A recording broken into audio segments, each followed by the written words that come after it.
We discovered my wife had a rare liver disease. There was no treatment at the time, there were no liver transplants, and she did pass away 3 years after that.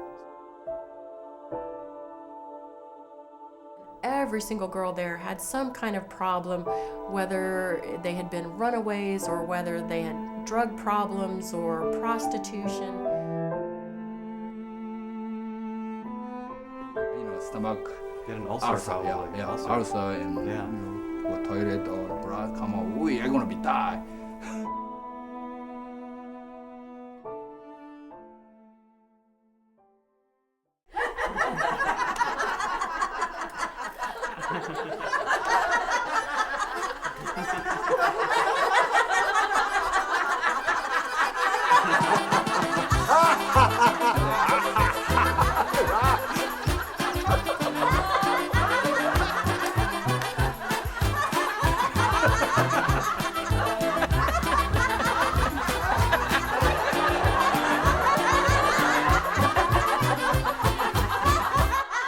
Has been known to cure cases of grumpiness, waking up on the wrong side of the bed, scowling, and temper tantrums. Please practice laughter on an empty bladder. It will not protect you from bears or falling objects. Can be used in conjunction with other drugs such as aspirin and caffeine. Please laugh responsibly. When I was in graduate school and I was studying the benefits of humor and laughter, I found that there's several different benefits. There's the psychological benefit, there's the social benefit, and then there's the physiological benefit. And when I explain it to people, I try to put it in a framework that they can relate to. And one of the best frameworks to put that in is the framework of stress, because everybody certainly these days can relate to stressful events and what that feels like. Money stressing me out right now. It's constant for me. Not having enough time to take care of my body or sleep. Trying to find a place to live is very stressful. I mean, especially with the housing situation right now, which is nothing. One of the things that we found with humor and laughter and positive emotions is that they are the antithesis to the negative effects of stress. So for instance, cardiovascular-wise, what happens when you're laughing is that your heart rate goes up and your blood pressure goes up. But in some of the studies that have been done, what they have found is that there's a direct correlation. The longer you laugh, the longer your heart rate comes down, actually below baseline. Obviously to a point, you're not going to go down so far that you're going to croak if you laugh for a long time. But what this turns out to be is an aerobic effect. It lowers blood pressure, it helps the immune system, it's good for the heart, it's internal jogging when we're laughing, it's good for the respiratory because we're breathing from the abdomen.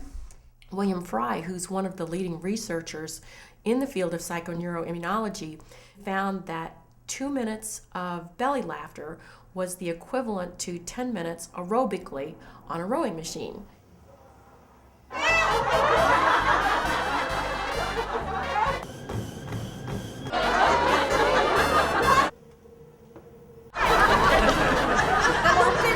And there will be a few naysayers who go, oh yeah, right, 2 minutes of laughter. But for those who can ever recall laughing for 2 minutes, and just really having one of those cleansing belly laughs, you can almost recall or feel what some of those benefits felt like. In the 60s, a man named Norman Cousins had a debilitating type of arthritis that they didn't think he would ever get cured. But he believed the mind and body were one. And he found that a 10-minute genuine belly laugh gave him 2 hours of pain-free sleep. And by him laughing and having a hearty laugh, it relaxed his body. You know, Ma's story, I think, is absolutely one of the best stories I've ever seen. He comes to our Lafty group almost every week, and 40 years ago, he did the exact same thing Norman Cousins did. He was sick, and he took himself away, and all he did was laugh to make himself whole. And he cured what was probably some sort of an ulcer. Body come from heart, mind or heart. If I heart, my mind happier, my body get well. That's I thought, and okay, I'm gonna do it. And then start to laugh, but of course, make sure nobody around. Right. I went to the bush and make sure nobody around, because if someone find me, I'm laughing and thank you all the time, or he became crazy. So I make sure nobody around and laugh, practice laugh, and thank you all day, even pain, sick pain. I cannot eat, I cannot walk around too much, but I try to host to myself to laugh. And then eventually I forgot I was sick, and I go well 1 month after. Well, in the 90s, an Indian doctor, Dr. Kataria, who lived in Bombay, read about Norman Cousins, and he was doing a paper on laughter is the best medicine. So he got 5 friends together in the park, and they told jokes for 15 minutes before work. Well, within 2 weeks, everybody heard the same joke. So he said, well, we got to do something else. But because he studies yoga, he said, well, we can laugh for no reason. Your body doesn't know the difference if you're laughing about a joke or just going, ho, ho, ha, ha. You're actually telling your body you're happy. So out of 5 people, now there are 1,000 laughter clubs in India, 6,000 around the world, in 55 countries. When I do the laughter club, we do these fun little, I call them silly, but they're just playful exercises. So this is what we do. We go up to somebody and we shake their hand, a wimpy handshake. Go. Okay, go around meet people. Make an impression.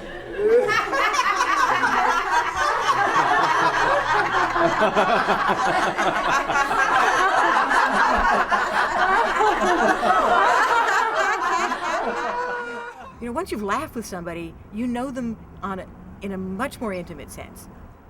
If we actually laugh together over something, then we've shared a really intense and joyful moment. Say it's about cancer.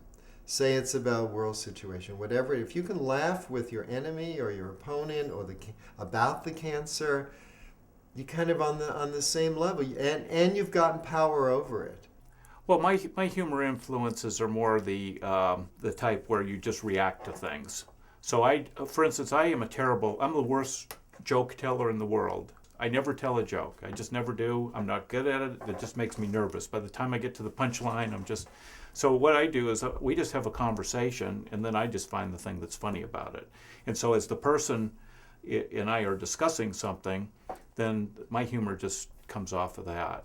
And the advantage to that is that if you do that, you're not only enjoying yourself and feeling the creativity of being a little bit funny, but you're also demonstrating to that person that you have heard them and that you understand what kind of a person they are and what they might find as amusing. That's what humor does, folks. It's not so much telling a joke. It's not so much appreciating a joke. But it's taking your God-given sense of humor and using it to see your difficulties in a different way. And so after Ellen died, I gave up a business I had in San Francisco.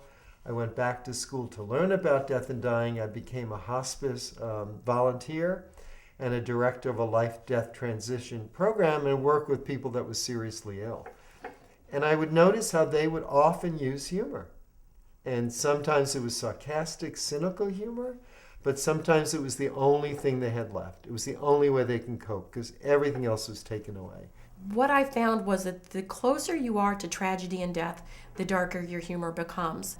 I had correspondence with people after 9/11 who were sharing with me that while they're going through this debris, and it was just such a horrible, horrible thing, that they were joking between one another just to help them get through the horror. And they said to an outsider, this would have appeared absolutely horrendous. And yet, that's what they had to do to get through the crisis. Ellen always had a great sense of humor and still used it during those difficult 3 years. One example I give in my programs is that she had a copy of Playgirl magazine with a male nude centerfold, and she said, Ellen, I really like this picture this month. Can you put it on the wall by the bed over here? And I said, Ellen, it's too risque. This is a hospital. So maybe we want to take a leaf and cover up that part. And we did. And things are fine for the first day, fine for the second day, but by the third day, the leaves start shriveling up, and we would laugh. And I realized looking back now, it was 5 or 10 seconds of laughter. It wasn't a lot. But it helped revive us. It helped us get a different perspective, which humor always does.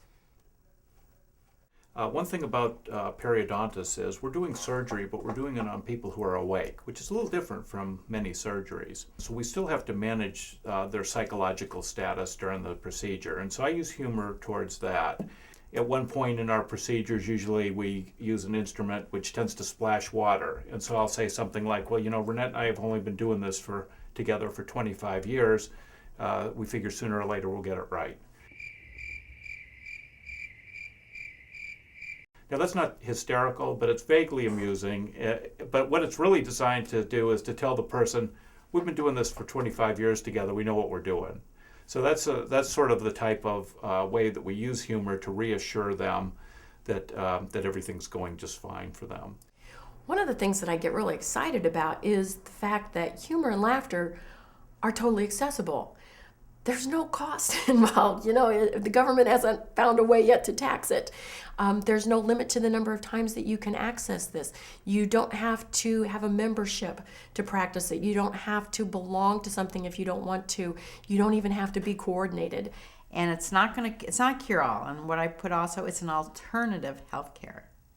For me, it's not even knowing a joke or telling a joke, because that's a small part of humor, but having some reminder that, hey, I could change my attitude in this situation. I could see things differently. If you have the ability to participate in a group, there's groups to be found out there, and it certainly is beneficial, and there's social implications for doing it with other people. But even if you just practice this by yourself, and even if it were just once a day, once a week, once a month, you would still be better off physiologically, psychologically, and socially, and an argument would have it even spiritually, than you would be if you never practiced it in the first place. Go see a comedy movie. Go read a comedy book. Go to a comedy club. Go to a laughter club. Get some laughter in your life every day. I would like to ask you to take a humor oath. So would you please raise your right hand? Take your right index finger and put it in your nose. Take your left hand and hold somebody else's earlobe.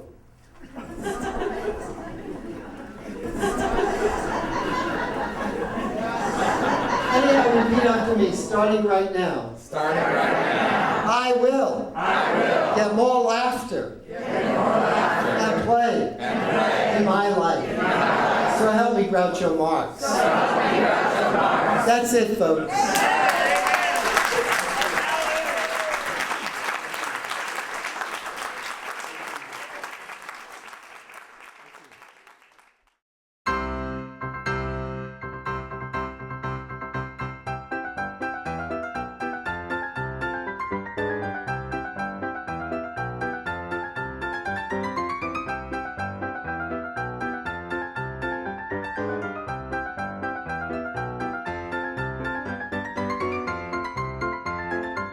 No, it will laugh more.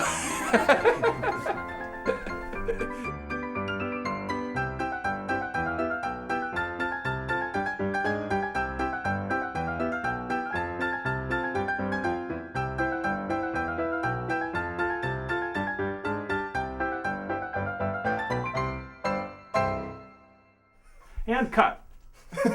And see.